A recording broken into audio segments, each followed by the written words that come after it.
粗啲，邊個幼啲？收工啦！而家去緊世界冠軍 Tetsan 開嘅 Philocophia。今日有個活動係有個香港嘅世界紅級冠軍咖啡師做 guest barista，今日就去試下啦。Hello。係呢個色味你有識我？咁你想飲咩類型嘅味啦？你問同事介紹，佢哋好專業。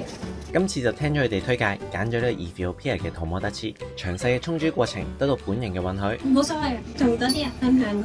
我會放喺片尾，大家就記得睇埋落去啦。慢慢飲。好 ，thank you。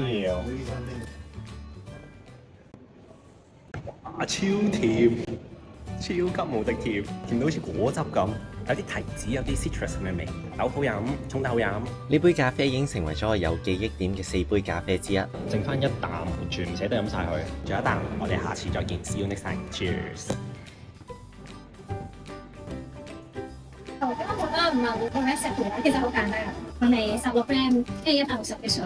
嗰度嘅時間大概1分鐘之內。呢度嘅咖啡咧，第一個 stir 就搞7下，5秒之內搞7下。跟住之後第二個 stir 咧，一豆鹽落嘅，因為佢咧會有一層粉啦，嗰啲大部分咧都係一啲比較粗。如果唔搞佢咧，會好硬㗎。主要嗰個 mindset 就係推啲咖啡快速，等佢 even extract。跟住最後一個 stir 咧就係快速搞2-3分。咁等佢有個 balance 同埋一個好似 tornado 咁嘅狀態就抽翻，即係你試咗。幾得意？邊個粗啲？邊個幼啲？